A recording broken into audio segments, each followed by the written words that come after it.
Hello, everyone. Welcome. I'm back from my long break. YouTube, sorry it's been so chaotic, friends. I've been off air for a bit. I'm probably going to throw up some videos that are out of context, but I'm here. We'll get back on the groove, start getting videos up every day-ish, and keeping our YouTube friends in Magic drafts. And we are going to go back into Forgotten Realms today. There's the only other choice really was the Jumpstart. I put it to a vote. There was a narrow vote for Forgotten Realms and a narrow vote for Best of 3, but here we are. Your vote matters, especially when there's only like a couple dozen people voting, right? So, yeah, I'm probably going to throw up some videos later. Yeah, I'm still just kind of coming down from the weekend in a very abstract way. Just like, wow, it's reconnecting with real life here and figuring out, like, what is this game I play? Why do we care about this game again? I don't know. I can't remember. But I do know that if you care about it and play it in paper, that you're supposed to go to my sponsor, Card Kingdom. That's the one thing I've retained throughout this weekend regarding Magic is that my sponsor is still where you want to go to get everything you need for your tabletop Magic experience. And I love them. They've been very supportive over the years, and they're well worth your business. If they've got what you need, they'll take care of you. And I'm going to jump back in here, though. Thank you, Card Kingdom. Thank you, everybody, for coming on back today. Well, it's filled up pretty quick. I don't know, maybe that's just chance, but we'll see.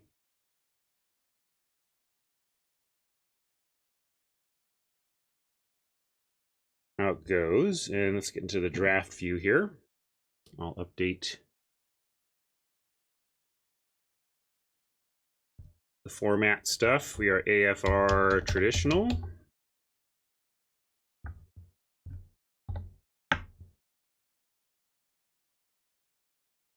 Yeah, somebody could jump in and draft with us if you want. There's no peeking.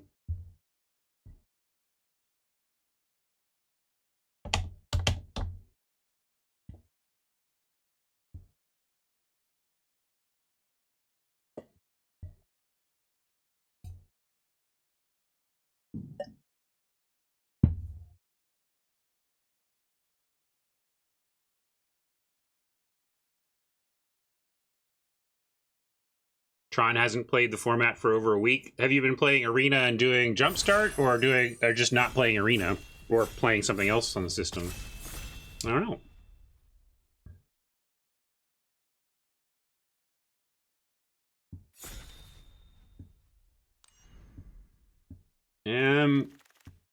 What do we got? Oh, Gnawbone. That's certainly first pickable, and in a color I'm cool with. Especially if we can wheel this Death Toucher. Fenor observing that this could easily be Rakdos. I mean, it's only 2 colors and it's 7 mana. I had the ability to splash in black-red before, like last week, and declined to do it because I had so many other things my treasure was doing. But we're certainly going to start here and see where we end up. I don't mind just being rawly in green, but Fenor's not wrong. If we get enough treasure producers, this is easily splashable in red-black. Which is effectively one of the problems with the archetype, what makes it so powerful. But there's no good black here, I notice. So this is pretty weak. I try to look for where colors can be cut that I like, and this is a pretty good pack for cutting some colors anyway, if we get reasons to cut them. Ugh, this isn't very good, though. I guess there's a Morningstar as the best card. I'm not taking a Prowler here. I appreciate a Feign Death. I'll run a 6-drop like this, but I don't need to prioritize it.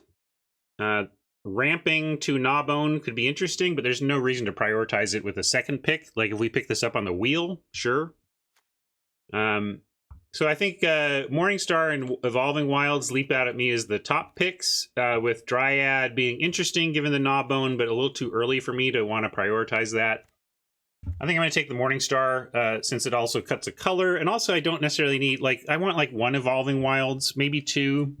But another card I don't really want to play early, and I'd rather cut a color and try to carve out some sort of lane here. And now we have a very interesting follow-up pick, because Steadfast Pally, potentially wheeling the Shepherd, could send us down towards green-white life gain.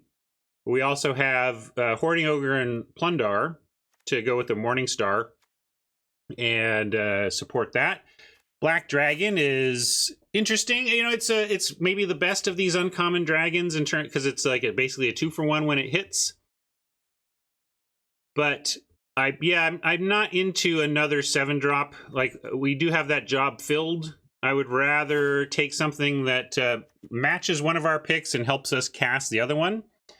And again, yeah, Treasure fixes all sins. Like, it could help us make basically, you take the Ogre, and we're only red so far. Red with a splash of a Gnawbone. So yeah, I'm going to narrowly take the Ogre, given the Morningstar, but I did like that lifelinker. The 2/2 lifelink is no jokes. Hey, look. Let's take Orb and just do the dragons. Yeah, the Plundar was not a bad pick either. I'm not sure, like, I think I would have taken Plundar earlier in the format, but I've come up on Ogre. That just being able to attack once, as long as the Ogre's not being eaten, even if it's just a trade, it feels so powerful to attack in, sometimes get the double. Oh my god, the double.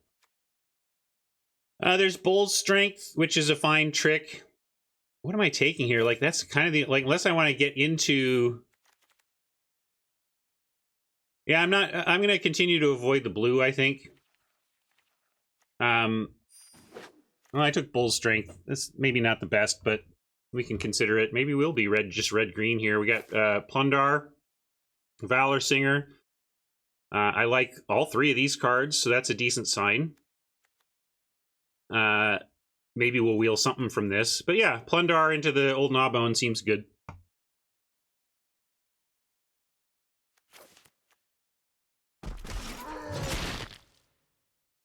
Cleric class, suggesting that, you know, there is a lane back to this life gain deck that I was eyeing, but I'll take another Hoarding Ogre.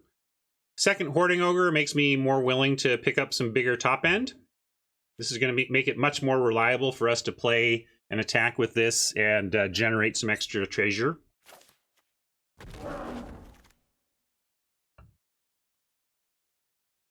And on that, I'm going to take Georgie here over the Singer.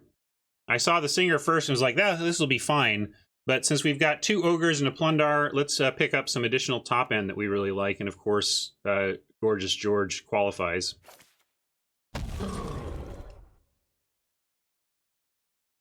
All right. Looks like, I mean, the Moon Dancer still being here practically makes me want to move into this. Like, geez.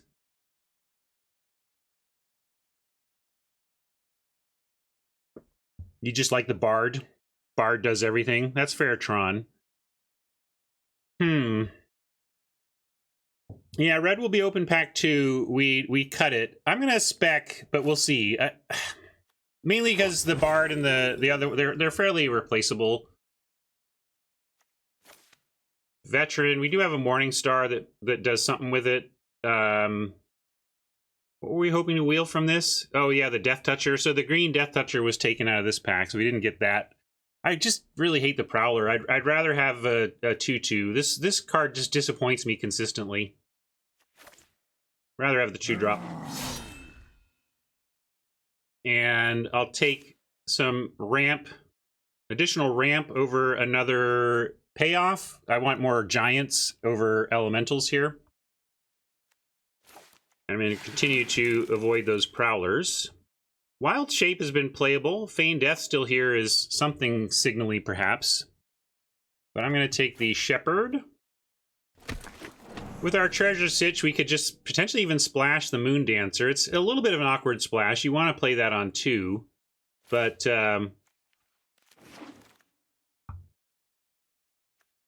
it's worth playing if you've got if you're naturally playing incidental life gain enough. It can be worth splashing for, I think, you know, between George and Shepard, for example.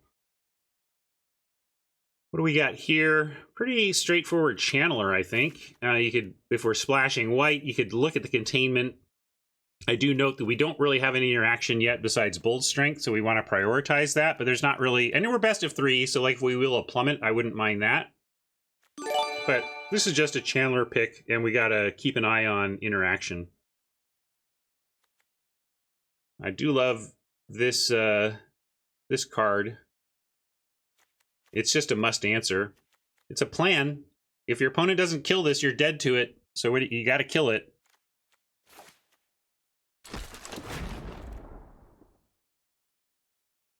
Owlbear, I think, is the winner over Gabo.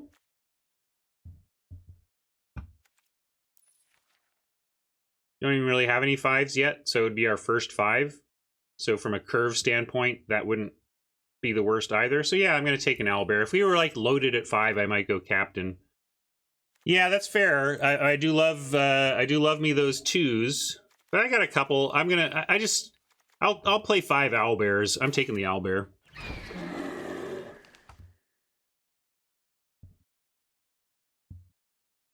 Another ogre to really do the thing in the middle of the curve, or a Moon Druid or some removal. Since we have no interaction yet, let's take a weaponry and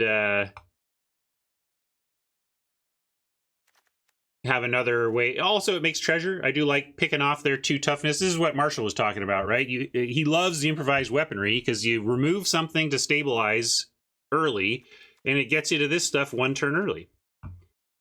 Yeah, Pally to move to white. I'm not going to... I think we're beyond that, though. It was there. It was there. If we had gone green-white this draft, we would have been paid. But we're getting paid... I think we're getting effectively paid here, so I'm fine with where we're headed. We just got a pay cut, because this isn't very good for pick 4. We're making enough treasure that we could try to make the Jaded Sellsword work. Yeah, I could board it if it's bothering you, but I'll just leave it there for now. We could still end up with enough lifelink that we might choose to include it.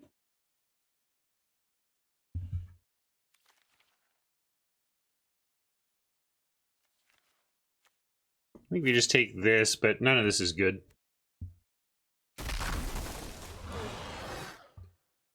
Barb class, also not good. Tiger Tribe, broken, and not in a good way, in a it's not coded right way. I'm going to take Knoll Hunter here. We need 2s. And Bard Hunter's looking for legends. And while we have a Moon Dancer and a Gnawbone, that's hardly enough to make this runnable.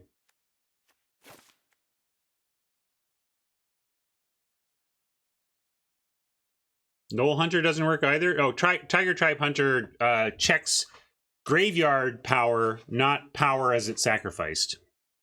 That's the bug there. Kept messing me up.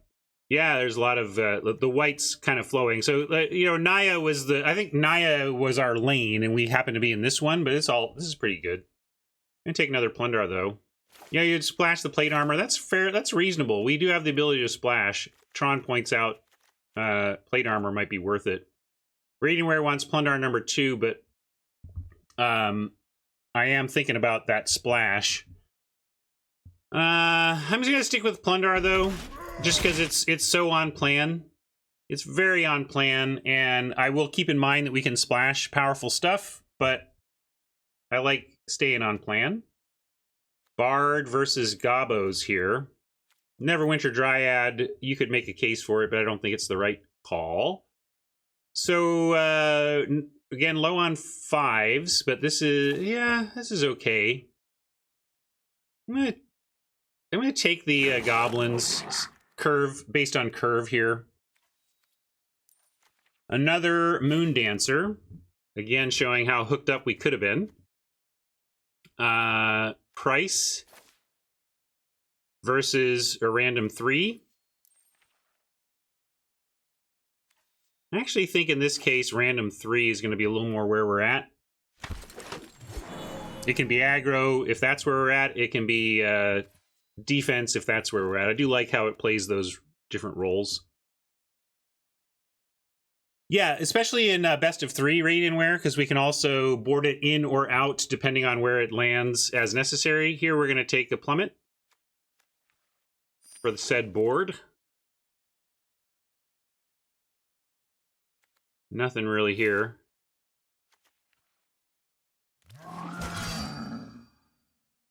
Wow, look at this. Look at how open the life gain deck is. That makes me kind of sad, actually. Can we go back? I'll give you the red table. Just give me the green-white hookup. Man, in fact, I accidentally took it. I should have had the another circle, but whatever. Yeah, I didn't mean to do that. I just let time wind down there. Last pick, plummet. I guess we got good game against flyers out of the board at least. We got a, well, the magic gods are like, don't worry about the pesky white cards, Ryan. Have another dragon. Have another dragon, Ryan, and get over it. You got it, magic gods. And look, we even have another chance to splash this, and I think it is correct. What are we taking if not?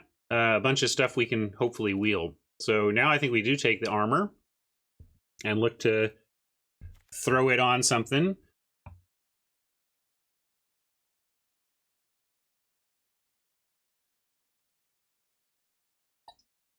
You can have the credit, Pablo. I'll give it to you. Let's take plate armor. Mainly, it does not require white to equip. If plate armor had a white equip cost, we couldn't really splash it. But it doesn't, so we can. This must be Pablo. Thanks, Pablo.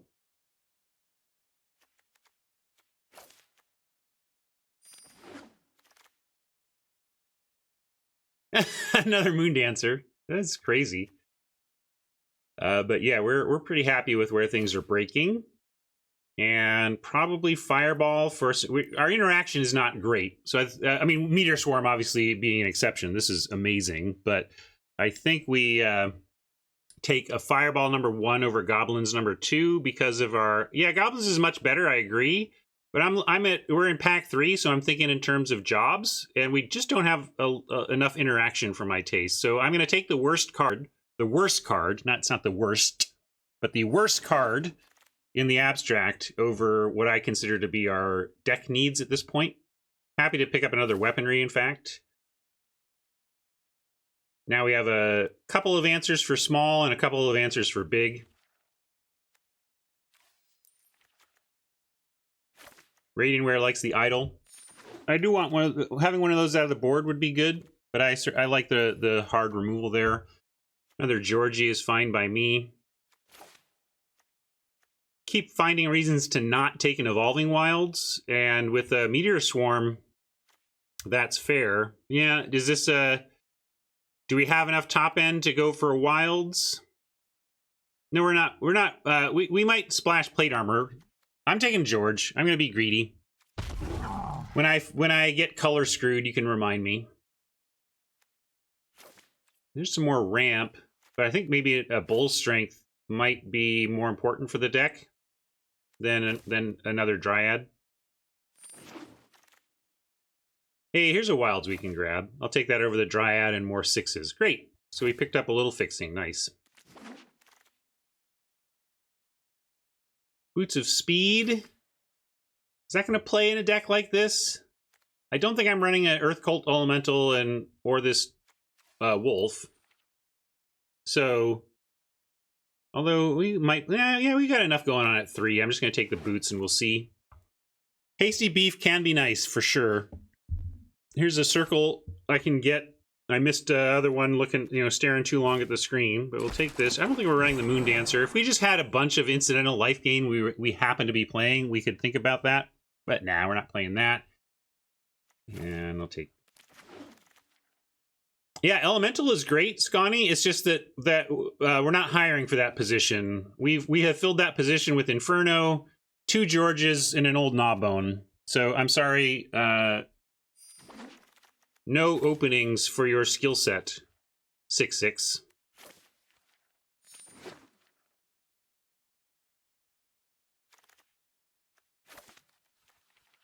Null Camp, grudgingly playable if you need interaction, but we have 2 Bull's Strength, so that's never making the deck. Yeah, we can cut the Boulette first thing. Let's check our other numbers. 17-9 split. We are not playing any planes. We are producing treasure off of 2 Plundars, 2 Weaponries, and 2 Ogres. I think that's enough, and technically Old Gnawbone, but I'm not counting on that as a treasure producer for splashing purposes or whatever, but the point is, we're not running any planes, even though we have the Evolving Wilds. What the Evolving Wilds is going to do is help us get to 3 mountains so we can resolve this this Meteor Swarm. We don't need to put in a planes in this deck. Yeah, we can cut the Shepherd if we have enough going on at 3. And yeah, with Weaponry I really do like to cast on 3. It's usually picking off something and making treasure. So in terms of like solid turn 3 plays, I feel like we have 6 without the Shepherd. 1, 2, 3, 4, 5, 6. And that is pretty good. We can cut the Shep. Now, what are we looking at? 16-9. What's our worst creature? Well, our 2s are... We ended up with not as many 2s as we'd like. But Dryad is kind of acts like a 2. Yeah, we could cut the armor or the boots.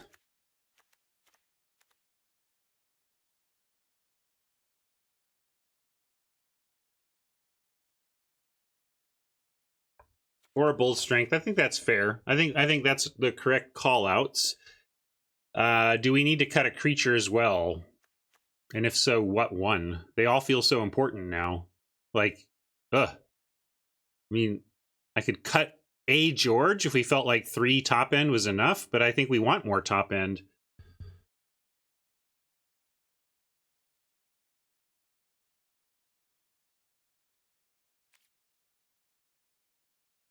Yeah, you could kind of cut that. Let's start with, I'm going to ask chat on boots. This is to cut. Boots, bowl, or plate. I'm going to start there. I think one of these has to go. Yeah, Morningstar is maybe should have been on the list as well, but it is a 2-drop that I'll happily cast on 2, and so I don't think we can cut that.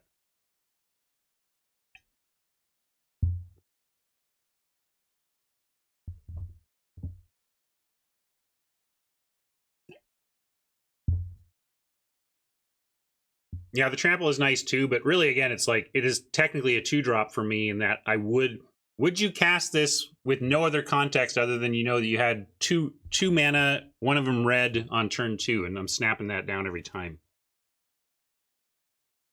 Plate narrowly edging out the boots, interesting. All right, Tron, I'm going to let chat have their way, but we can certainly remember that boots... It was boots versus plate, and boots barely won out. So whenever we draw boots, we can ask ourselves if we'd rather have the plate.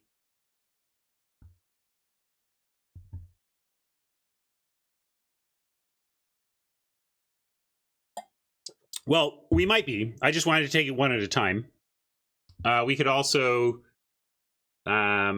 consider a creature over boots. And the other thing, it might be that people, I might just re-poll it. I don't think we want 18 lands given our treasure, Fenrir. I'm going to be greedy enough to stick with 17, given that we have 2 Plundars, 2 Weaponries, and 2 Ogres. I think we're going to be... these 6 cards, to me, represent how we're casting this, not 18 lands.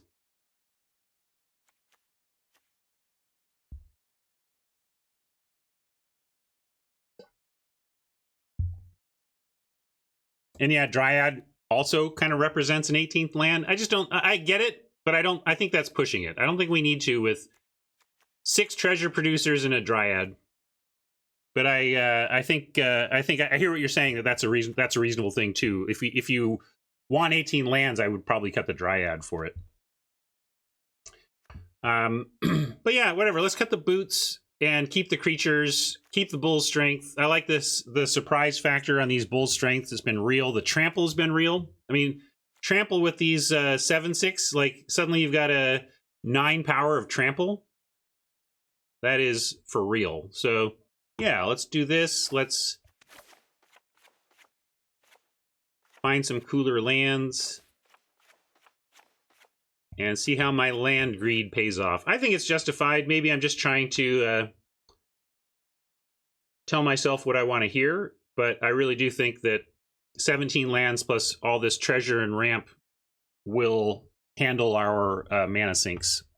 And do we really have mana? I mean, I guess Channeler is kind of a mana sink, but really our mana sink just is that we have big stuff.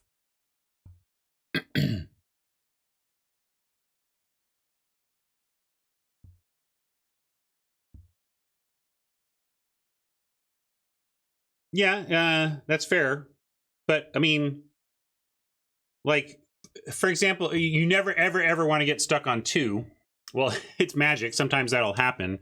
I would refer to, or at least bring up the heuristic that Ben Stark has espoused on his stream, which is that you can run 16 lands if your deck can run on 3, right? If your deck can run on 3 lands and do most of your stuff, then you can get away with 16. I mean, that's his position on 16. So I feel like if that's kind of a heuristic for 16, this is a deck that can do 17 and be okay. But Magic is Magic. You know, mana screw incoming or whatever, but I'm still liking this. I don't see any bling redemptions, so with my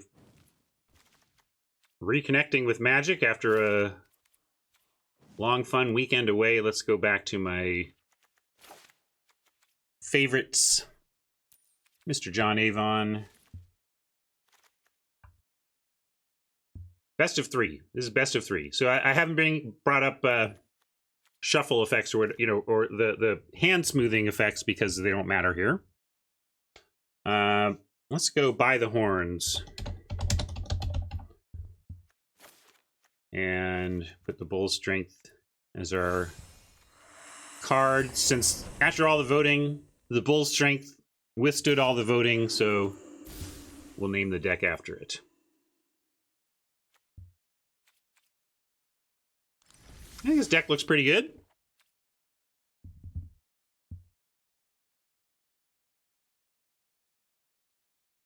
But let us see how it plays. What do you think? If we were to play this out 1,000,000 times, what would our average win count be? And what is our average bug count going to be? Let's find out.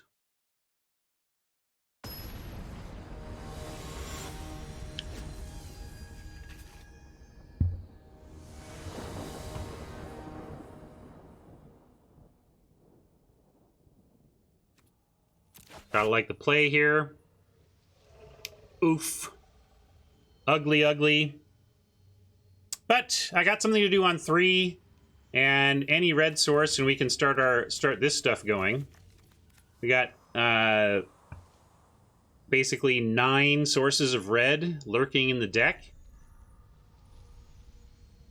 On the strength of the circle being a good defender, I'm going to keep. And on the strength of me rarely being punished, and 17 lands telling me I should mulligan less.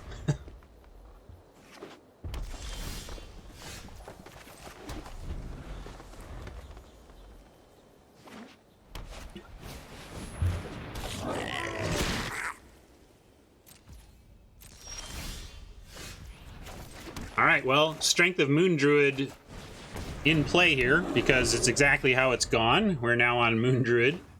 Bull Strength behind means even if we don't draw a land, for example, we have some ambush potential. But there we go. And what timing? What timing indeed. Should we let him suit up the plate armor and then blow it up? That seems correct. So let's go attack and Hoarding Ogre this time. Let him equip the plate armor and then blow it up.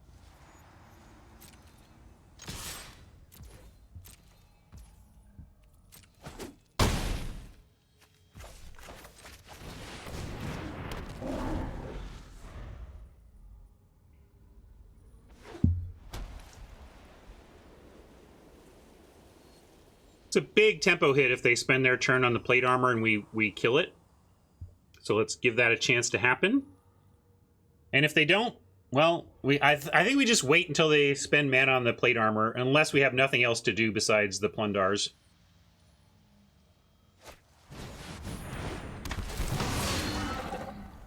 Now with Bull Strength, we even have... Well, let's see. If we draw a land...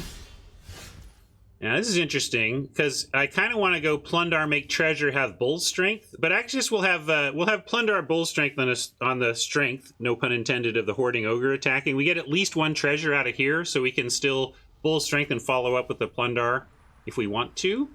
Or if they don't block, we could even Channeler or something. If we get 2 Treasure and they, for some reason, don't block, we get George. In any case, we're attacking.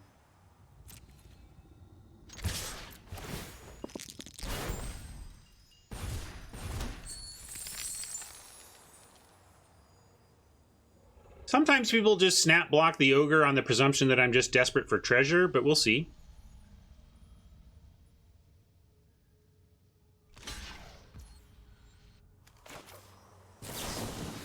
So I'm going to save the Ogre, trample a little bit, and now I'm not going to get cute. Like, I would like to get the equip value out of the plate armor. And you could make a case for Plundar Treasure so that you could for sure Gorger, but we're going to attack with Hoarding Ogre again if they don't kill it. So we do basically have Gorger next turn if they don't kill the Ogre. So I'm going to not mess around and blow up the plate now. I was hoping to get him for an extra 3 mana, but this is still a nice 2-for-1. We'll take it.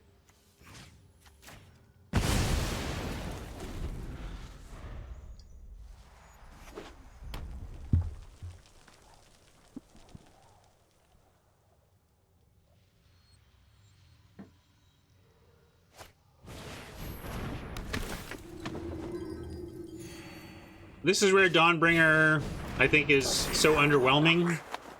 If you're not triggering awesome stuff on your side with life gain, then the Dawnbringer Cleric seems to underperform. Although sometimes a 1/3 is exactly what you need against a sea of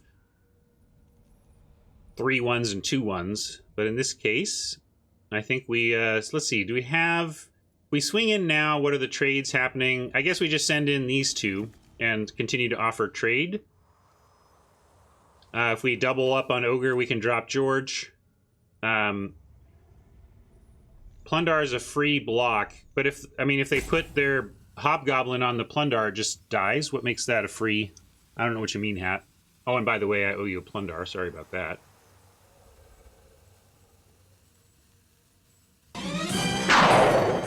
Plundar, the Barbarian. We are, in fact, on the same page. I misunderstood for a second. 12, there we go. That's Georgie boy.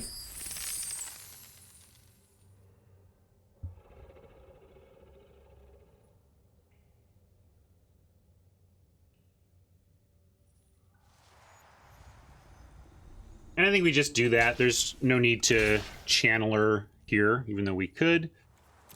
So double blocking there. Yeah. All right. That's all good.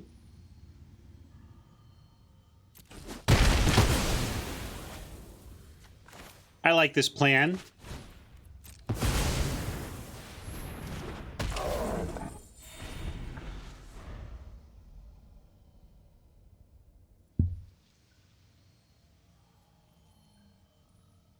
I can try and find it. Let's see. It's just way down.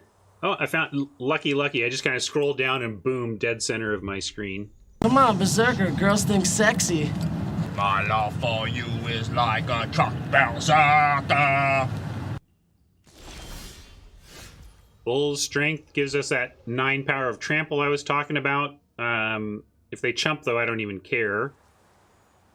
Morningstar requires red to equip, so I don't want to play that out. I'm just going to send in here.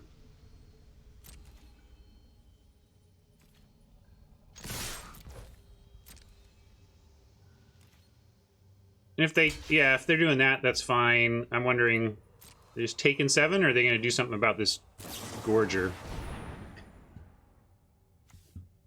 Yeah, that's fine. It's basically a fog. If they want to play a fog, that's cool by me.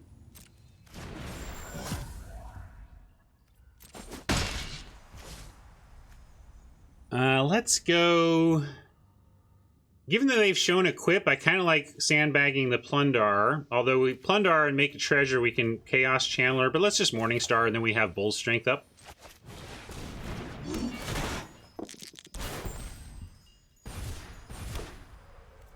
That's fine.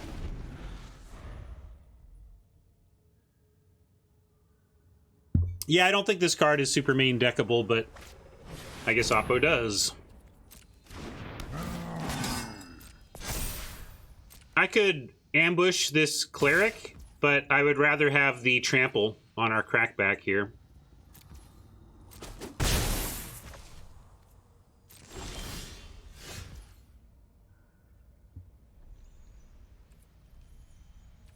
Do we send... I mean, I could just move the Morningstar, and then I don't even need to risk the Bull Strength, really. It keeps us off of any additional red here.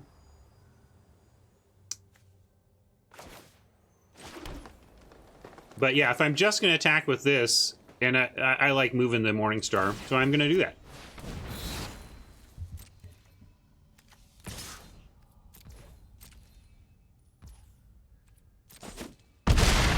If I were Oppo, at this point, I would be hoping to land an additional creature that can triple block the Hillgorger Giant, or, you know, obviously find removal, but there's not a lot of... I mean, I guess Minimus Containment off the top would be good for Oppo. But hopefully they try to stabilize with an additional blocker, in which case we just blow this out. Just so. Yeah, Containment even wouldn't be bad. Yeah, when the best thing you can name still isn't enough for them, you're probably in a good spot. But this is going to be brutal for them. And it's kind of an attack with everything situation, because if they even put... Like, if they move one of these 4s off and just try to go for chumping, we're trampling for 3. Yeah, we can... if they block Cleric and 1 Paladin on the Gorger, we Bull Strength for the win, so we can send everything.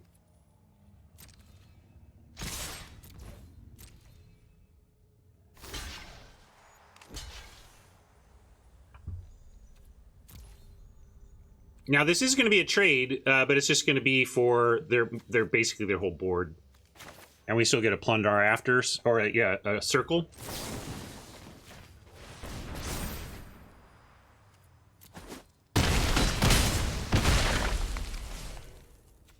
Suppose we could have even just let that happen, and well, the Barb wasn't going to die. If the Barb was going to die, I would have saved it, but I was okay with the bounce there. Ooh, they got just what they needed there. Couple of...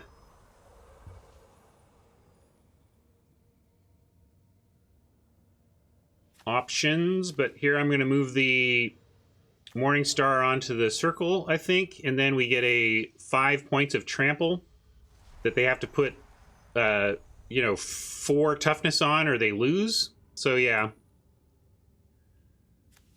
Yeah, I think you're right. It was wrong for me to target George if it didn't save it.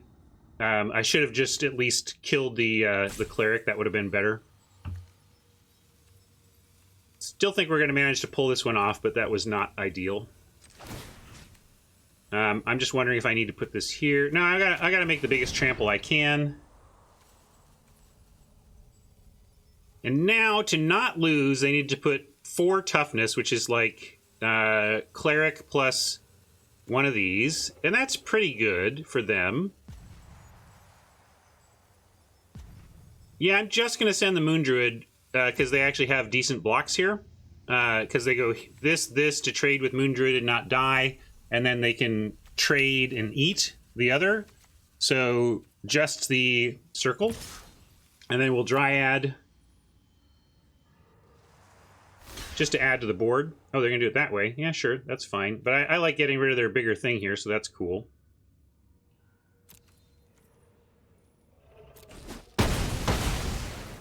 And we still get to move this Morningstar around. Are we sacking this to add a forest? We probably just want a stupid 1/1 to attack with, really.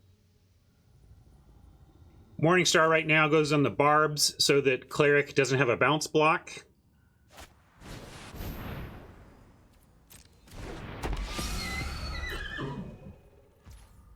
But this doesn't really have a great attack either, so we could sack it.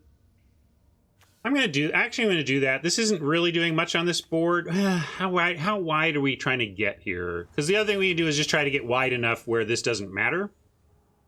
In which case we want the Dryad. But I'm gonna do it. Thins the deck a little bit. Very funny, very funny. Yeah, so now we're kind of on Barb for treasure. And then if we draw a mountain, we Meteor Swarm for the win. But let's patiently build out a little bit here.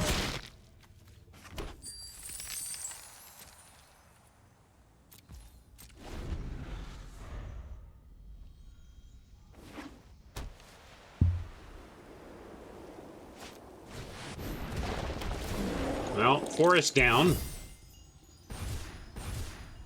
2 forests down, huh? So, yeah, I still just like 2 forests here. Good roll by Oppo. No, I want the treasure because it produces red. I could sack a goblin, but why do we like? I guess there are other big cards left in the deck. We could sack a goblin token,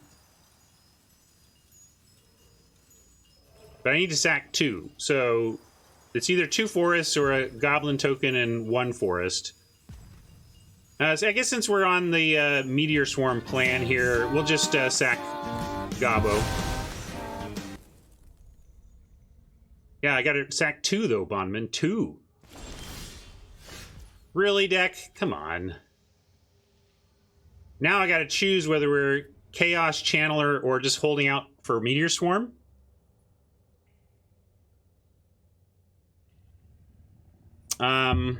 It's interesting. I mean, we can play the Channeler, but then we're making a 5-3 against a 6-6.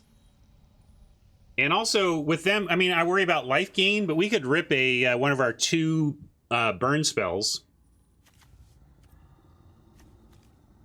Yeah, I'm kind of on wait for Meteor Swarm as well. If I had a clean attack with Channeler on this board, I'd be with you, but without it, I'm just going to suit up a Morningstar and hold.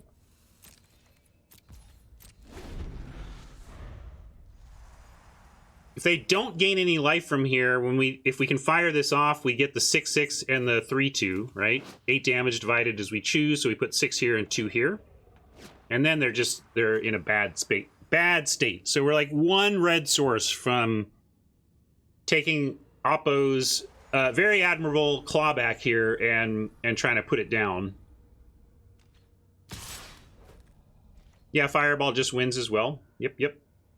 So this is interesting. They're offering something here. I don't trust this, but I kind of am willing to trade this Barb for whatever they're up to.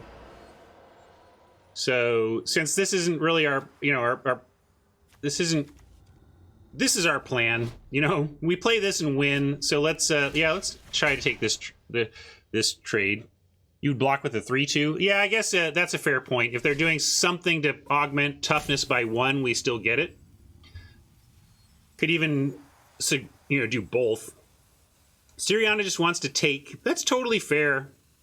Taking is totally fair here, especially, because we could fire off the Meteor Swarm and actually almost make it lethal. Yeah, I don't care if it's something on the watch though, right? So, interesting spot. My instinct is to block, but Siriana's not wrong. We have a 21-2 cushion. They're obviously up to something. It's just that when they're obviously up to something, I kind of like triggering it when the only thing I'm risking is a Plundar.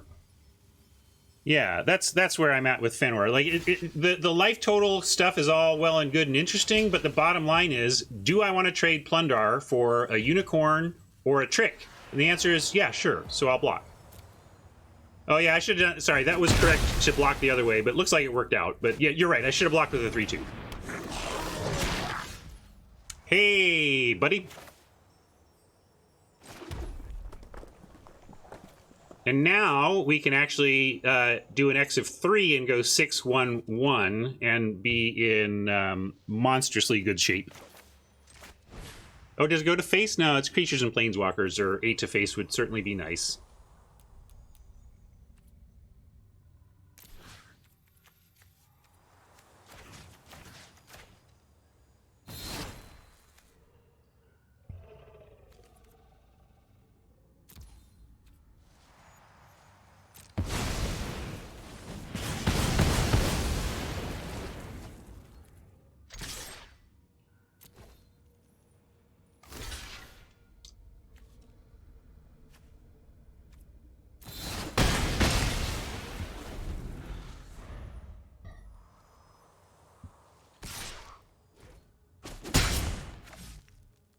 Yeah, you're not wrong, Sir Elgar. And it's fine to explore those results and see what it means to us, but I still like the decision fundamentally, not knowing what was coming.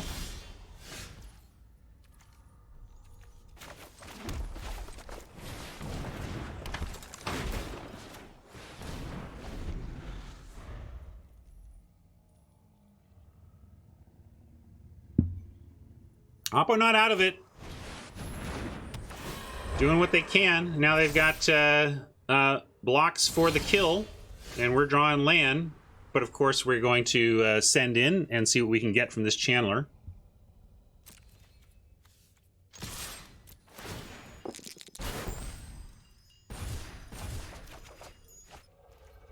There we go.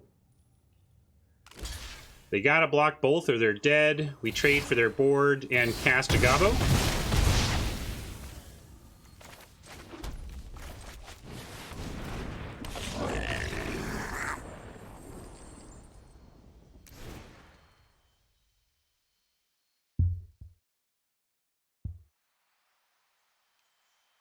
Well, another Ryan Spain classic. Imperfectly played, but got the win anyway. That's a lot of magic for you, honestly. Plummets. We did see some flyers. One here. I thought there was another one of those that showed up. Maybe not. Yeah, only seeing the one flyer doesn't make me want to bring in Plummet.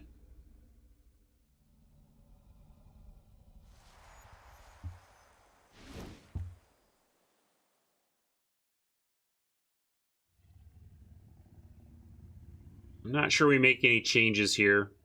I don't see what we're bringing in that is the secret sauce against this particular opponent. We can play Null Camp at what for? I mean, we got 2 Bull Strength, so if we play Null Camp, it's because we want even more. I mean, 2 creatures can't block can sometimes be a win. That's true, but I think that this job is filled by our Bull Strengths.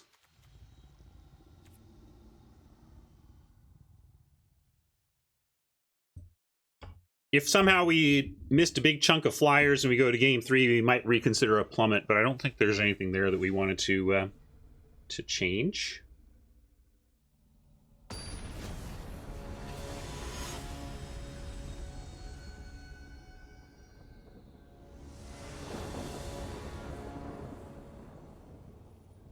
You know, my sponsor Card Kingdom is like the best Magic seller on the internet, but I sell cards too, and I did have a cool I've made it to Pro on my platform for my store, and it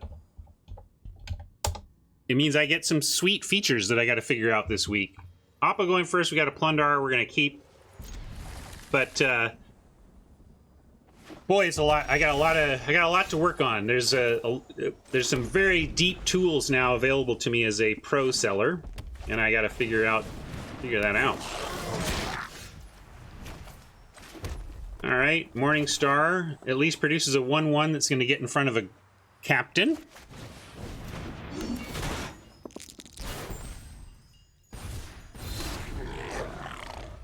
But now we need that land off the top. Here's where, was it Fëanor? We wanted the 18. Well, we did get a land off the top. It's not going to let us cast anything this turn, but it sure feels good to know that we got our colors and we hit our land drop.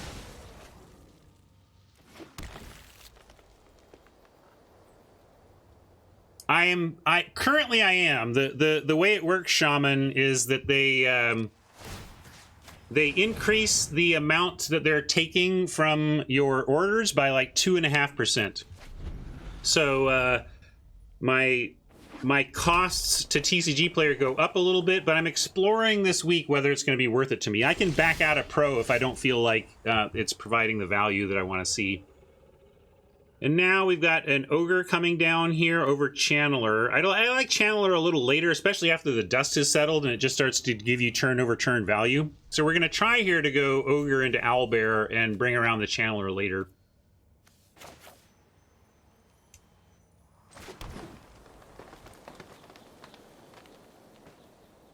Yeah, I'll let you know, Shaman. It's pretty costly. You know, an extra 2.5% is no jokes.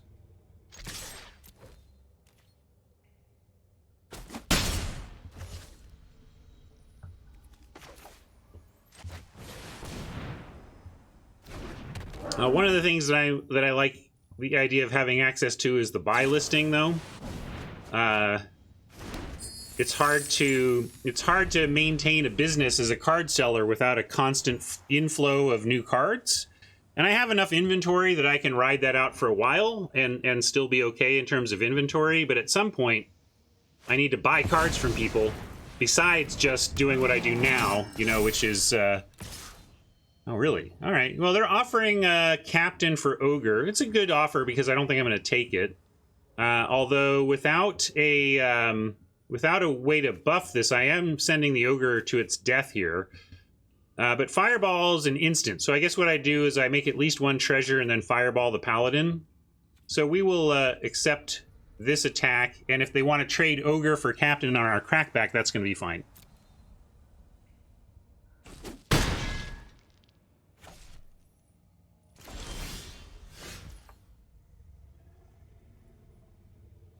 Yep, that's the plan. Nothing's changing.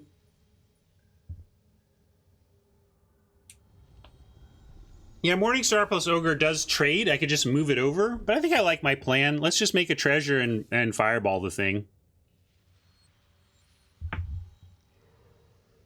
Yeah, that's true. We could hit the treasure with Plundar to take them off white. But I'm still in for my original plan here.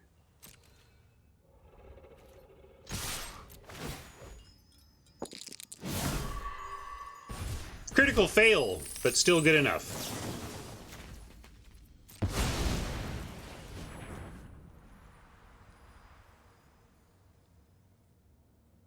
Oh, sipping at the empty cup. Another Ryan classic. Get away from me, cup.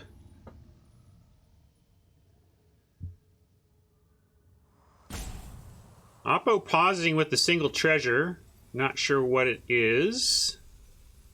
I don't think there's much in terms of single mana pump or, you know, what something to save the Paladin here. Maybe I'm forgetting something. Oh, look, there you go. I was totally forgetting something.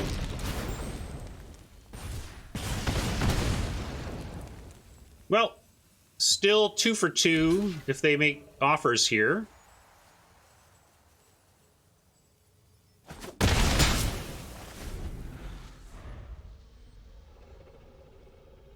I haven't really seen this card do anything, which is why I forgot about it, but did something there for Oppo.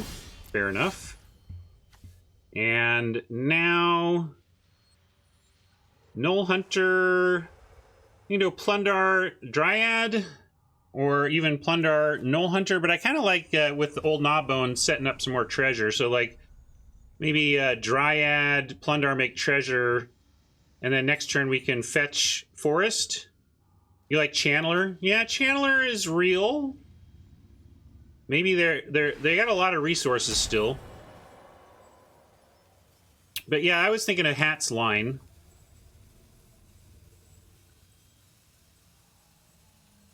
So I'm in for that. I'm gonna do that. Although we know they have like plate armor, I kind of want to save Plundar for that stuff. Maybe I even just go Null Hunter, or even sack. We can Dryad sack, be 100% sure we get Owlbear off of land next turn. What about that? I think I'm in for that. Because that lets us hold Plundar for the equipment that we've seen. And red-white has an equipment sub-theme, so there might be more of it. And it is gain 4 life. by leaving the sack ability open here.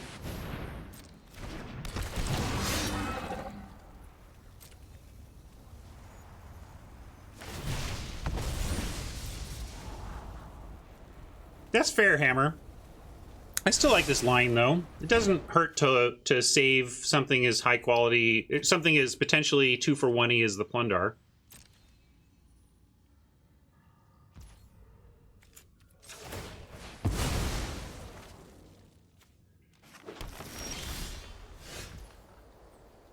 And yeah, I'm going to Owlbear looking for land. If we find land, we get to 6, and then maybe just land again into 7. Yeah, a lot of lines on that one. Turns out this game is super complicated. Were you all aware of that? Hey, Manchuka, welcome. Boo earns. No land, but a weaponry.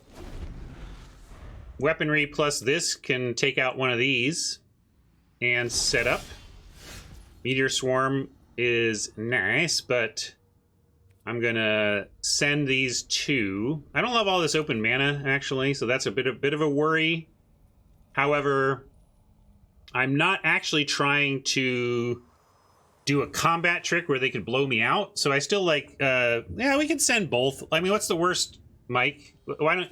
If we send this, they block with one of them, we lose a freaking 1/1 token, and then we can try to weaponry whatever they block with. I think that's fine. But Ogre setting up Swarm, also very good. Yeah, maybe that's the best. I think Hat has the priority here, which is getting this down to make everything else happen in this hand.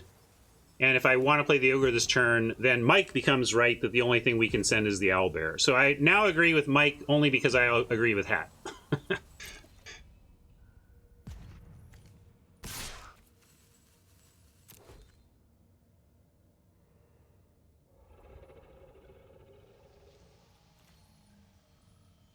Again, though, lots of lines. I love it. Everybody in chat offering up some different possibilities here. And they're all worth considering. Nobody's suggested anything outrageous. Scoop while trying to turn off emotes. That's what you should do, Ryan.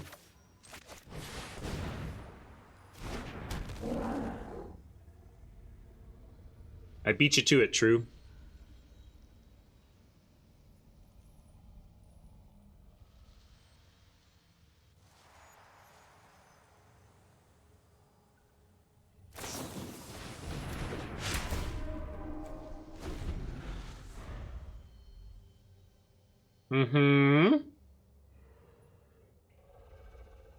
Now we can Plundar away the equipment. Yay for holding onto the Plundar. Move our equipment to the Ogre and offer at least a trade, and then set up for some nastiness. I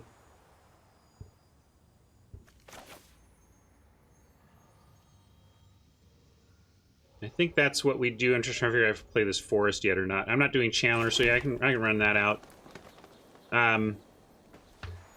That's true. Doesn't really matter pre or post. I suppose I could attack in and just Meteor Swarm and kill this thing as a 1-for-1 and get in for 5. More of this game giving us lots of options, honestly. A lot of mana open again. So I think I'm going to go with my baseline plan here. You're right, though, that we can offer Plundar after.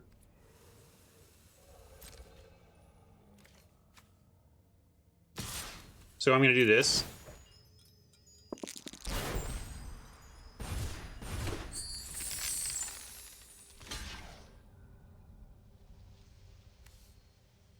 Meteor Swarm, not instant speed.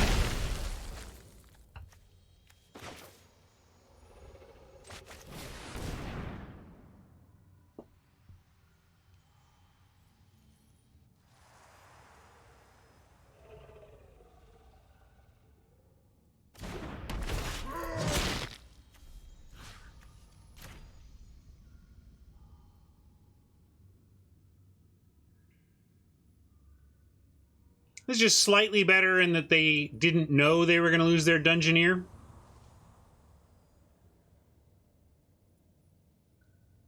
it's still, I mean, if we're trading Plundar for a Paladin Shield and a Trick instead of a Paladin Shield and a Dungeoneer, that's fine too.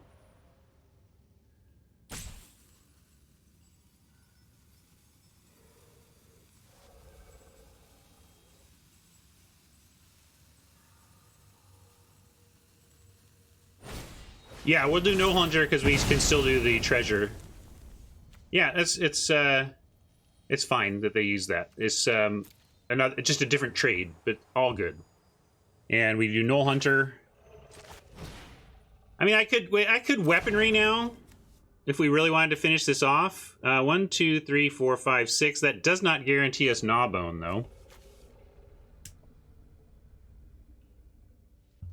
Yeah, let's just do Null Hunter and ensure the Gnawbone. Oh, it does make treasure. I'm a bad player. It's alright, though. Still have fun.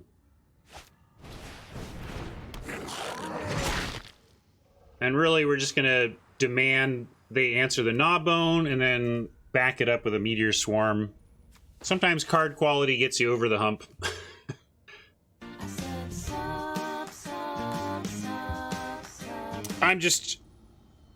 I'm happy that I kind of sort of remember how we play the game. Yeah, we can also swarm first. Let's see what they play, especially 4, 5, 6, 7. Yeah, now we just swarm because we can get everything. X of 3. Don't even spend treasure. Dumb card.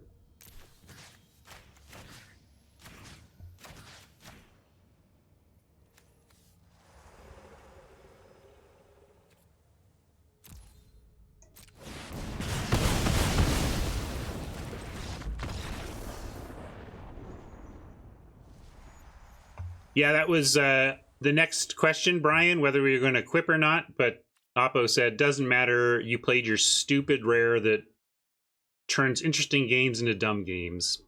This time in our favor. We've certainly been on the other end of those cards.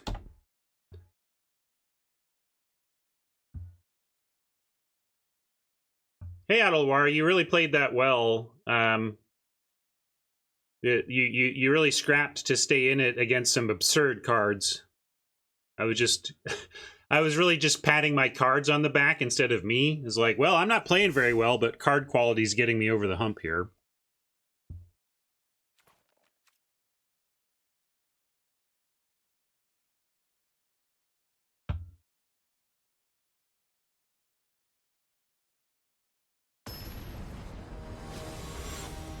What, you can't beat back-to-back Meteor Swarm 3-for-1s? What's wrong with you? Learn to play Magic. A little floody potential here, but I'm not going to throw it back. We have things to do with our big mana, and some protection, you know, killing some small stuff seems good.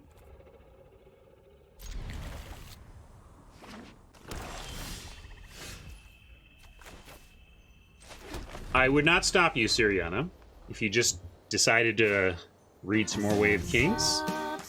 Hey, Mike, thank you for the sub. Thanks for all the thoughts over the year plus here. Closing in on 2.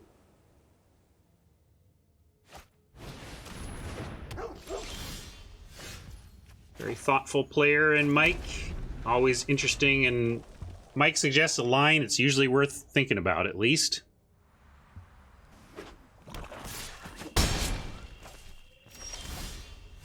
Last quarter of Way of Kings. Excellent. Oh, man, such good stuff in that book. You've already, I think you've already hit my favorite part of that book, which is Kaladin jumping into the duel to save what's-his-name. Basically fighting shard bearers without shards.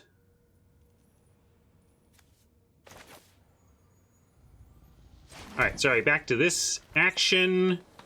Let's ramp here, I think. Although a 2-4 just stonewalls a 3-1, so I'll save the weaponry. Since I'm not ramping to 5 here, let's just play a Moon Druid, and maybe this gets something even better. Mike agrees.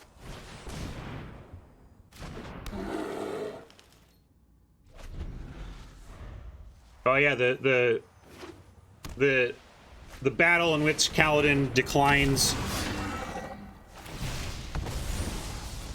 the shards is great too.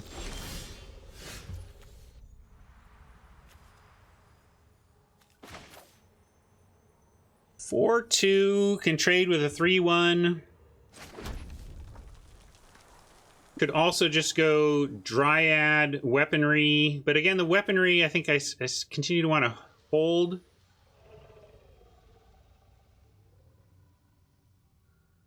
Yeah, we could just offer the trade first. If we send, they're going to trade Warhound for the 4-2. Are we okay with that?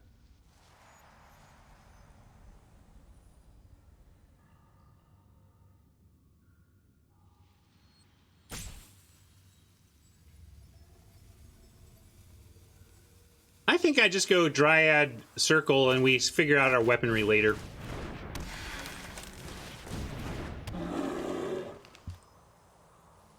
Dryad, Druid makes sense to me. I think we might end up killing the Hound, Scotty, but we can do it next turn, and then we'll have a lot more info. Like, next turn we can play a 5th land, ramp with the Dryad, and still weaponry.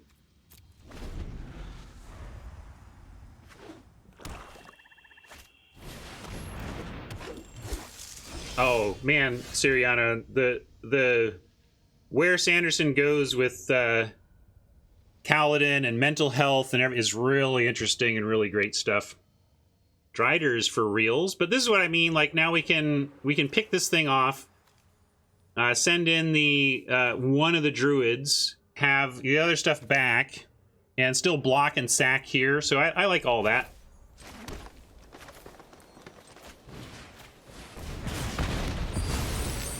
I guess that's it's sorcery, so yeah, I didn't have that mid-combat anyway.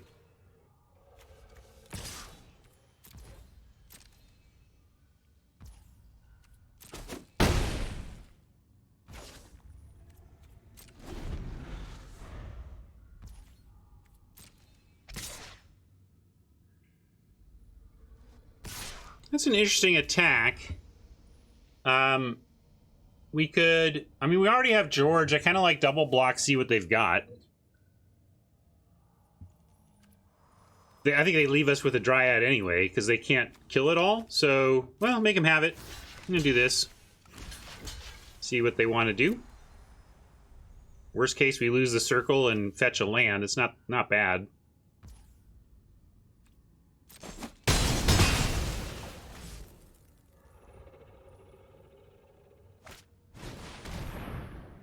Fangblade. Yeah, we're gonna turn this into a land now. And we could cast George anyway, but might as well hold the treasure and thin the deck a little. That 1/1 not doing much else. So, 4, 5, 6, 7, 8 next turn. Can't 2-spell with these next turn regardless, but we might... Yeah, I'm just gonna go with... I'm going to attack with Circle. Maybe they'll trade Fangblade. I don't love if they don't take it, because then I don't want to block on the way back. But I can give them 1 venture, and it's okay. And if they do take 4, that's going to be good for us anyway. But I like getting the Death Toucher out of the way of our extra biggers.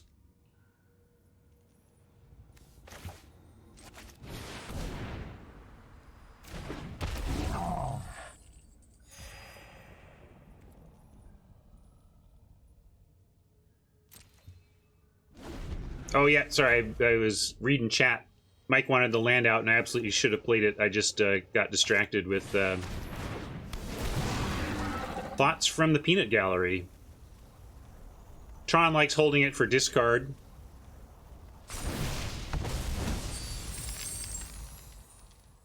I'll assume Tron's right, because then it makes me look better.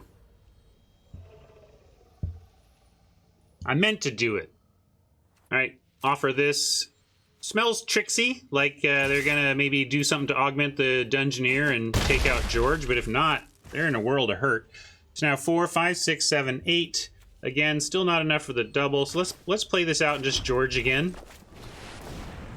I don't know, Tron. I mean, I could play the bear, but have you seen this? It's huge, and they couldn't stop this one at 5-4. I like just piling on here.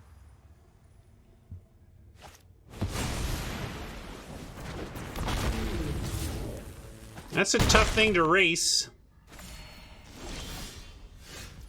But hey, you're gonna need a bigger dragon.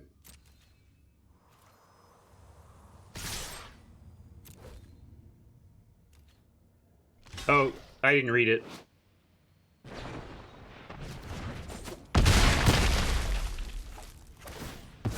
I didn't read it. I know it's good, that's all I know.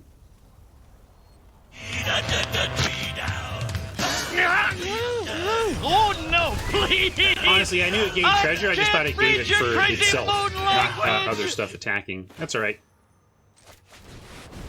Here be a dragon, can you deal?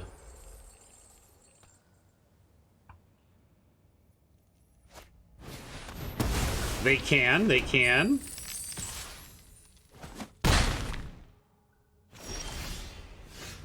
Here be a dragon, can you deal? Should I play this out in hasty? Yeah, sure.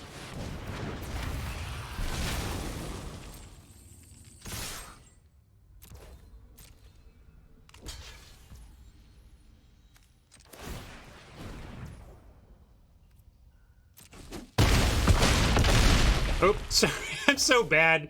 Gang, you gotta forgive me today. I'm gonna just mistake my way to wins best I can. Look, you try playing Magic on stream after being away for a very long weekend.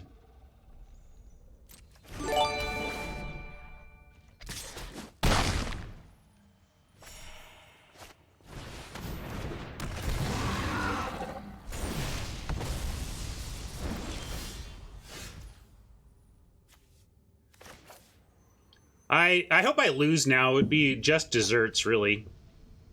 But then I just win in 3. Bear first. Yeah, I don't care. Too late.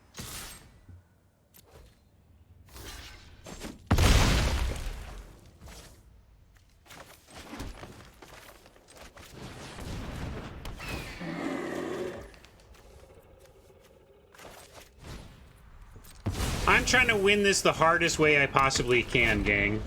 Just giving Oppo every opportunity to beat me.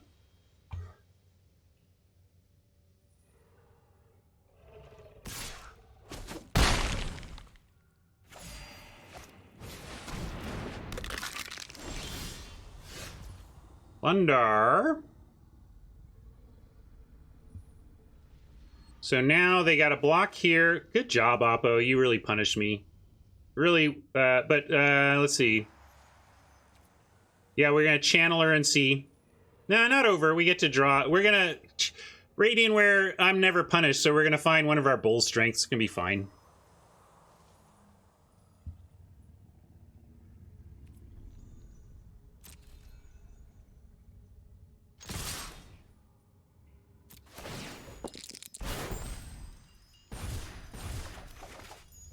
Told you.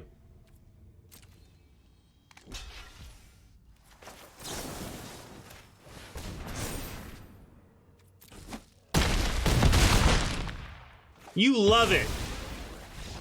It's just a reminder of how badly you can play this game and still come up with wins, right? I mean, and there, you know, you can make those kinds of mistakes I made that game and let it throw you off and let it, you get self-shamed and like, I suck. I'm gonna scoop. But you just try to play through all of your boneheaded mistakes, even when there's 7 of them, right? It's just the way it goes. All right, we can bring in plummets here with a Cloister Gargoyle and the Adult Gold.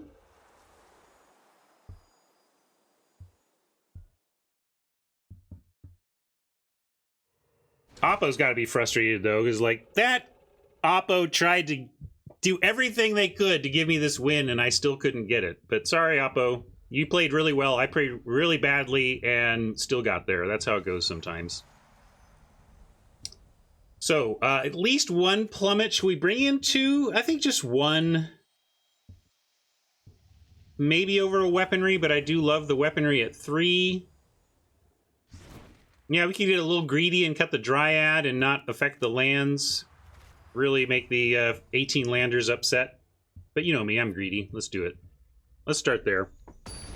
Besides, the Magic Gods are clearly with me today since I'm getting rewarded with wins through really sloppy play.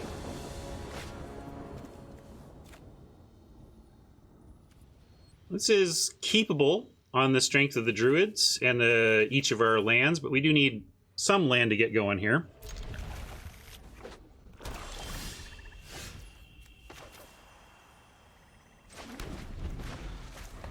Yeah, we'll keep an eye on targets. If we lose this game and don't see any great targets for weaponry, we can let it go. But they did have some. They had, like, the Fang Blade and that kind of thing. So I think this is still legit. We'll see what they come up with. Hey, speaking of things we can kill with weaponry.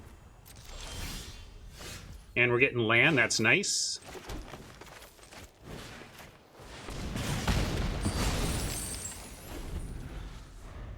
Now we can power out Gobos, and I think I'll do that. I mean, Treasure might be nice to get a 6 or 7 drop early, but taking the Gobbo on turn 4 is nice. Maybe we'll get a lucky roll and really apply some pressure here. But even a 4-3 and a 1-1 is not too bad. Instead, we never punish, get a couple. Bull Strength. Not going to be enough to get to Dungeoneer levels with Gobos, so we're going to let that happen. But we can send in the Swarming. And we have Bull Strength and 1 Circle here. I like that.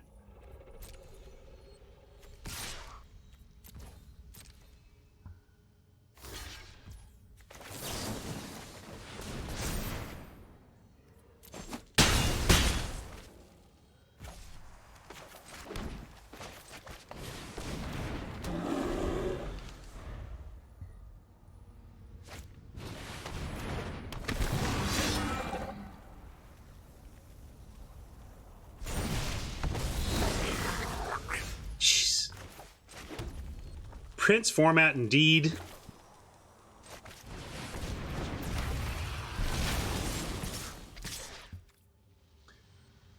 Can almost send in Gobos at this point. Like, do I? I mean, they're at virtual 12. If they want to spend any blocks with a Dungeoneer, we get an extra 4. Yeah, I think it's worth 4 damage to make the offer.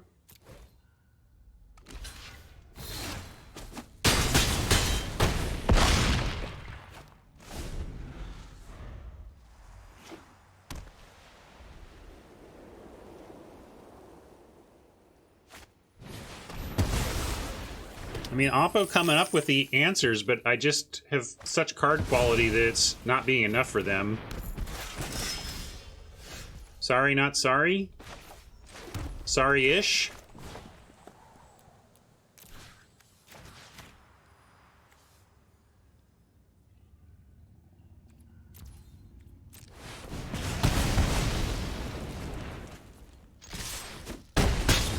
I'm real good at Magic. Misplay, bomb, bomb, bomb. That's how to do it.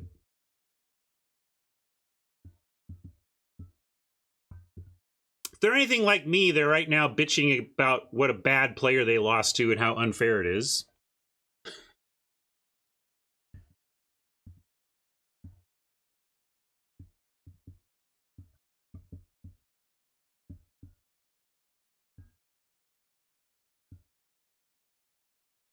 You suck, Oppo. You only won because of your dumb bombs. That's me playing against me today.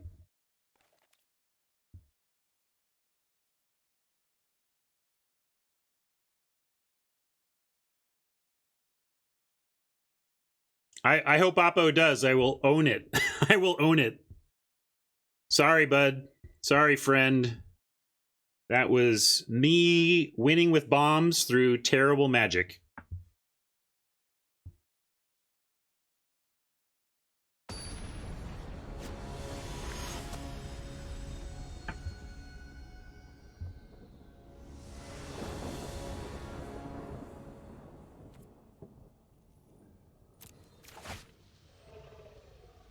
All right, another decent looking opener. We're going to keep this and find a mountain with our Evolving Wilds, given the Meteor Swarm lurking in the deck.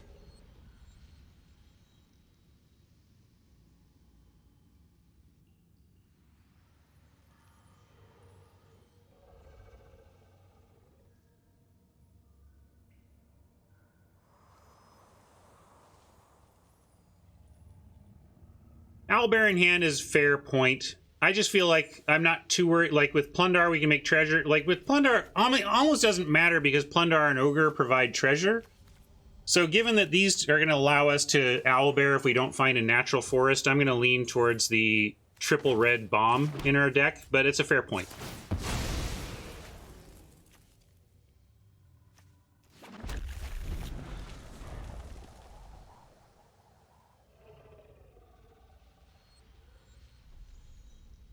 Yeah, we're kind of looking at Plundar on 3 to Owlbear on 4. If nothing changes.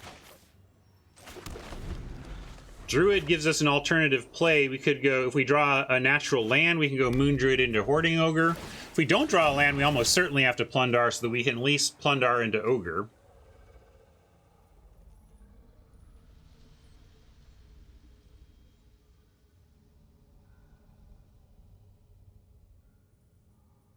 Yeah, Oppo showing the strongest color pair in the format in the 2-0 bracket. Now we got some more ramping we might do here. But again, no land. Let's get some treasure.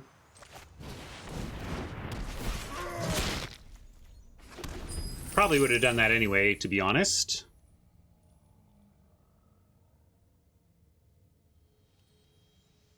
Could make a case if we draw land for Hoarding Ogre next turn, retain the treasure, then we get a guaranteed Inferno on the following.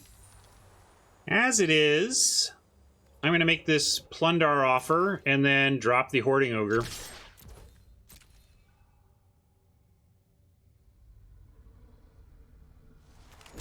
Yeah, Mark is known to be quite loud, yes.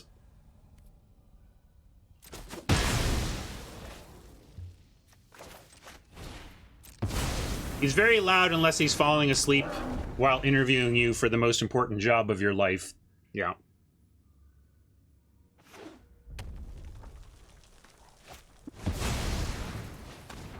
Yay! Well, Oppo's got some nice stuff as well. I'm going to attack in. It's unlikely they block here, but it's not impossible. But if they don't, we probably just lose here.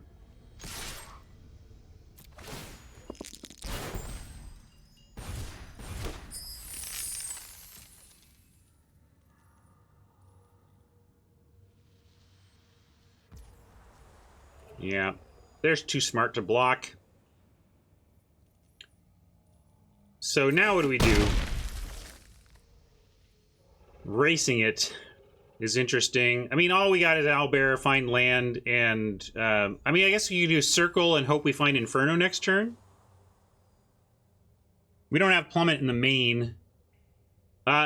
Owlbear and Circle have the same attack power, and holding both treasure means we could find a land and actually Inferno and truly potentially race.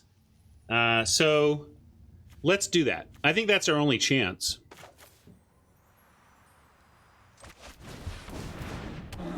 That's the race play. So let's see if we can win the race.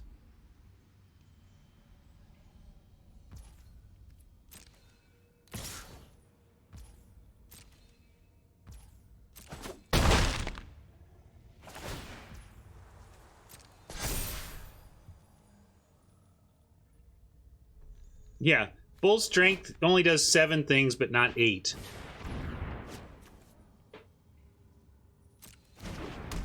Ooh, they're gonna go for our treasure, which is better than they know, maybe? Oh, they're making a treasure. Well, then we still have a chance, I suppose.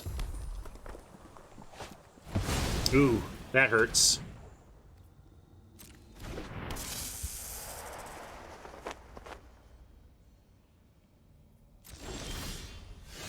I mean, yeah, we could not, like, what else do we do, though, Mike? What's your plan for this game if we don't try to race that? Because we can't beat it anymore. I guess we send Ogre. Maybe we send Ogre, and if we happen to get 2 treasure, we can Inferno plus Bull's Strength. So I guess it's actually send in, and really, yeah, I think our line here is hoarding Ogre into double treasure. And Ogre into double treasure gives us a legit, actual answer to this thing. Don't even need the Bull Strength, right? We can just pump this twice, so I think that's our best hope. Play Dragon first.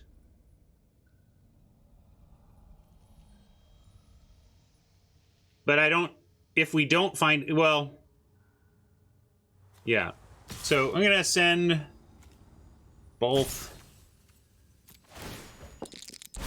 Alright, we got our double treasure.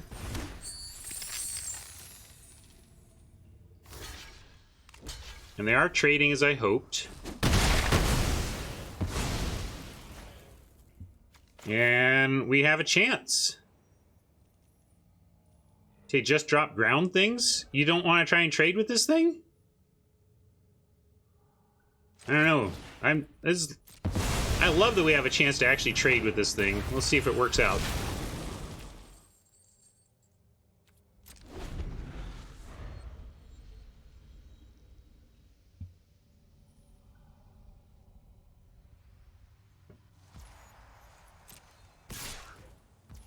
It's all we got.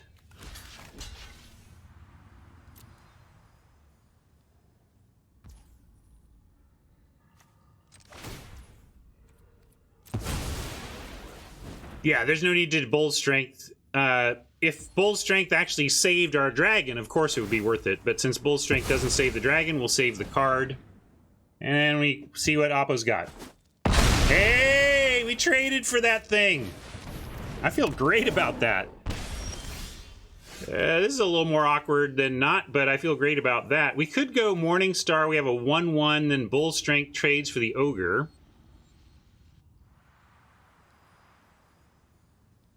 Yeah, that's fair, Siriana. Siriana has an interesting line observation there. We Bull Strength to untap it. That's totally fair. Totally fair. I didn't see it. I'm missing a lot today, which is understandable, I would say. Understandable. Yeah, Channeler seems fine. Nice line, Tron and Siriana. Just did not think it through. Continuing the theme of the day. That could be pretty big for them, but we're going to keep the Channeler alive here and try to get our own value on the crackback.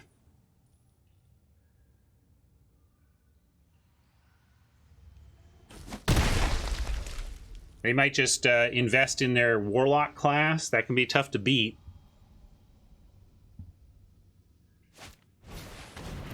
No, they're not going to. I probably would have just start getting that damage doubled, but that's cool. I'll take that.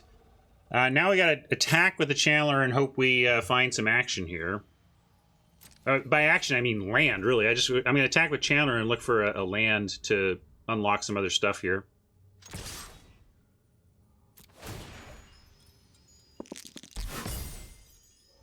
Wow. All right. Never had that before. Still can't play all three, but it was a cool draw.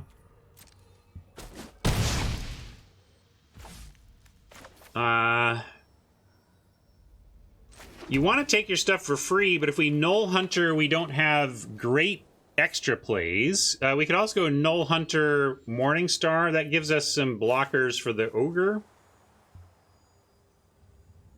Our alternative is... we can go Owlbear or Gobos. Owlbear threatens to block all this. Well, Tron is just like, let the Null Hunter go. Anybody else? This is really interesting. Yeah, we can also just Null Hunter only and have our Bull Strength ready. I like that too. I like that. Let's do that.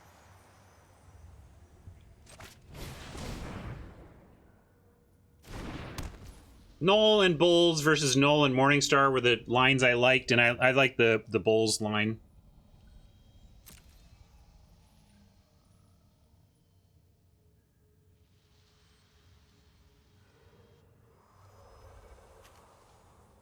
Not sure where you'd grab a Null.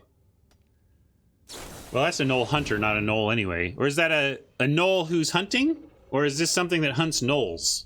I don't know. I don't know D&D.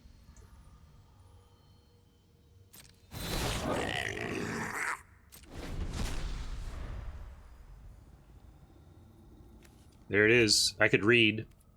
Who reads creature types?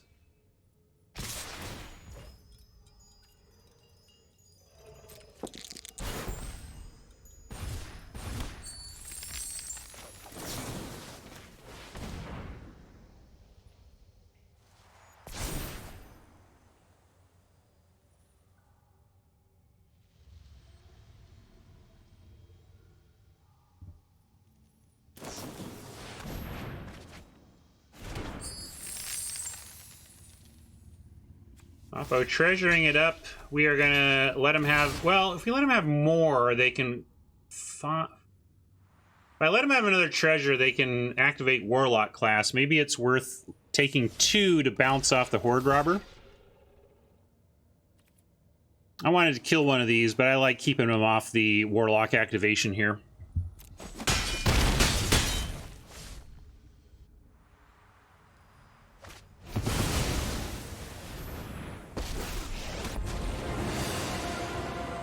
Even a meal before battle? No peace, my enemy. Not the worst. We can attack it. Let's see, what does this say? Can't attack or block until your next turn. So we do get to block with this next turn. So we can send Null and Weaponry at Planeswalker, end that, and also still land Morningstar and Dryad. Sounds fine.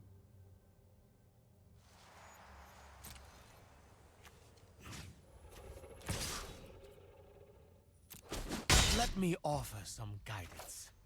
No. Let me offer you 2 more damage to your face, Planeswalker.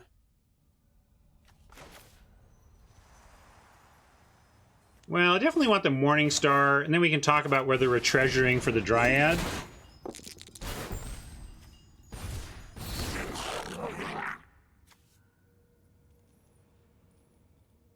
I think with the 6s and 7s, we should just hold on the treasure.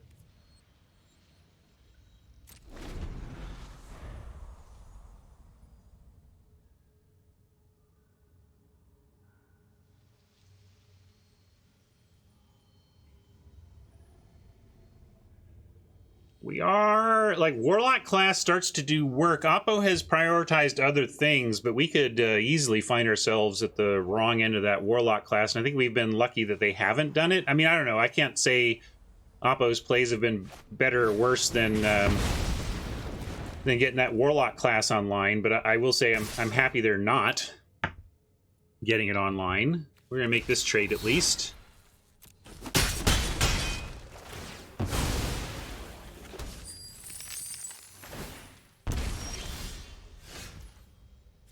And now, let's go Owlbear.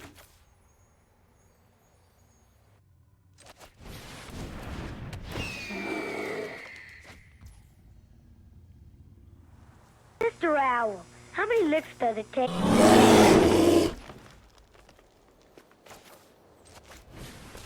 Dryad, fine. And really, we at 6 life, boy, we both have to kill them and not die. I think we're at the point where I just need to hope that Dryad trades here, 4/4 keeps, or 4/4 keeps everything back, and we do need, so I'm going to attack. Yeah, I got to swing. I know it's risky because they could removal and really get us, but we have to find a way to win.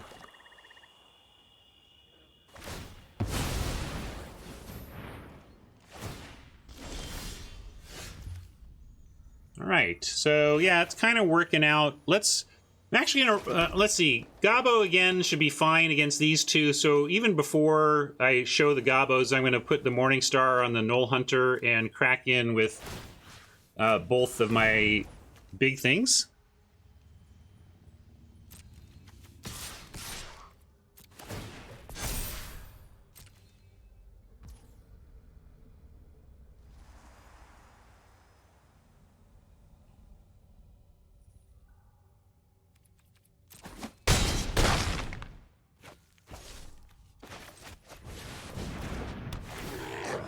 Yeah, the no block is a little bit scary, but we do have three creatures to their 2 attackers. So even they killed. All right, wow, nice, nice, nice. Deck is doing its best to bail out my really suboptimal play today, even by my standards. I acknowledge that. We have better days and worse days. So what are we seeing here? We've got the remember this bomb we beat? Wow. That was a long time ago that we made that trade. Nothing else flying though. Do we bring it in just for the Westgate Regent? I think so. Like, I'm not normally in for one target, but that target is insano. So 1 plummet earmarked for that bomb seems fair. And I will be greedy again. Shut up.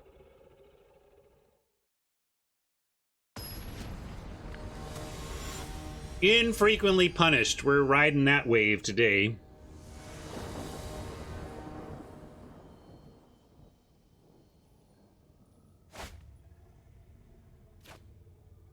Yeah. Starting on 3, not the best for the format, but can't throw this back. Setting right up for our Inferno.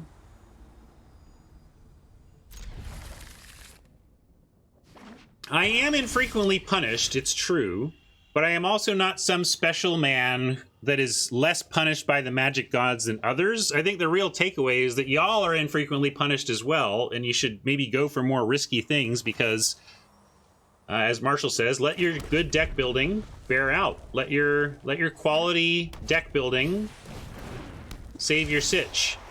Of course, in this case, Horde Robber connecting on the play is just like, it feels like you've lost. We lose. We can't win now.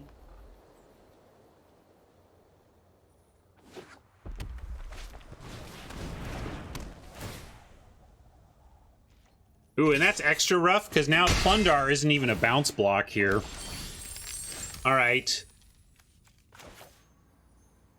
So, Plunder, we could take away their treasure, but I'm going to set up for a meteor swarm that hopefully solves our problems, because that's the plan. That is the plan.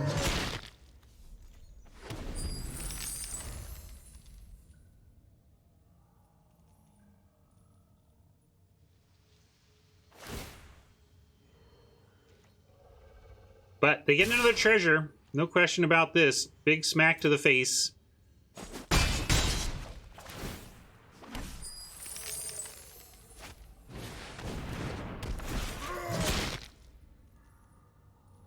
All right, they're destroying ours, which is actually going to be okay because we're going to get Hoarding Ogre next turn. If they can't kill the Hoarding Ogre, we'll be fairly stable with that. And we still get to work towards a big meteor swarm that can really just clear this whole board.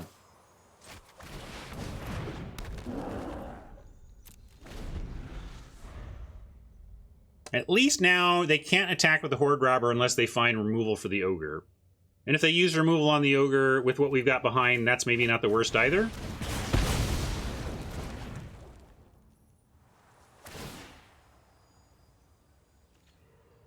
If they offer the barbs, we'll take the trade here.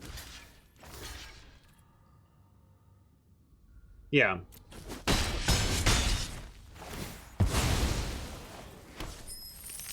And I'm going to again try to stabilize with Gobbos rather than bust out any of this stuff. They've really been stuck on land and have been making their way with treasure, so at least they're not going to dump 9 mana on us. They're still almost like at normal mana levels because the treasures bailed them out. But continue to make them have removal, and then if what we have left is 2 excellent 6 drops in a 2-for-1 removal spell, we're going to be pretty happy.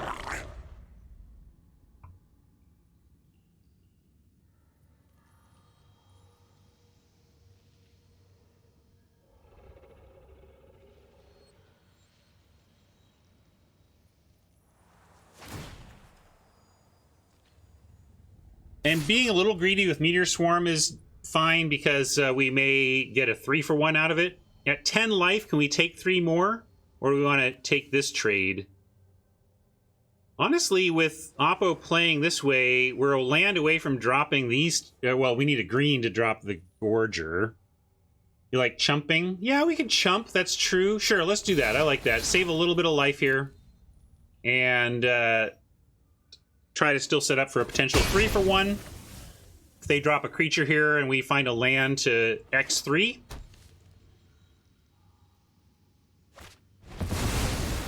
Ugh. Not so fast, Ryan. Not so fast. I think we give up a Goblin, though.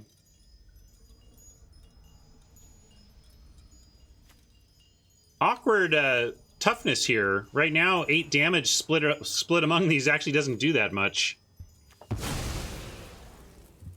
But if we find Gorger mana, we can end up trading. We didn't. They're not showing... They can make the Valor Singer big enough to attack into the Goblin, but they haven't really showed much else. So I think... I mean, we don't have really any other play but swarming the Elemental. That's unfortunate, but I'm also not going to be greedy about it. It is what it is. X of 1.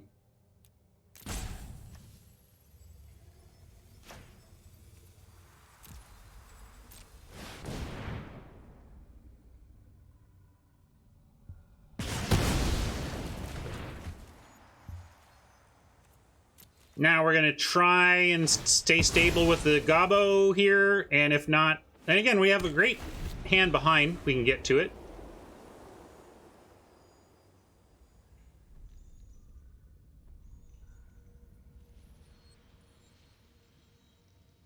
Yeah, they did run themselves out of treasure for it.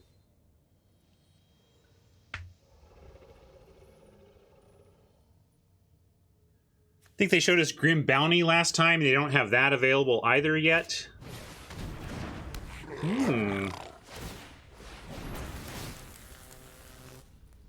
That's super real. Makes us make some choices here. But I think we hold Weaponry for the Battle Cry. So... 7 go to 3. Kill Battle Cry. And then we potentially go to 2 while blocking, or 1 while blocking the Singer. It's not great, but I think I like this over giving up the Gobbo here. Especially given their treasure, given that their treasure really matters. So this is tight. We're going way low here, but I'm trying to find a way. Evolving Wilds does get us our Gorger for the potential George next turn. But yeah, let's take out Battle Cry now. And I'm going to go just use this. Yeah, you're supposed to do things at last minute, but when I do that with Evolving Wilds, I often miss it and then fail to crack it, and it is so much worse to fail to crack your Evolving Wilds than to show that you're going to get a second forest, which your opponent has figured out anyway. So that's why I do that. I seriously think my win percentage goes up by snapping off the Evolving Wilds and cracking it immediately when I play it. Ooh. Still not enough. You can trample something up. Oh, but now they force me to trade. Okay, so that is true, but then we have George behind, and it is a trade. So this is still okay.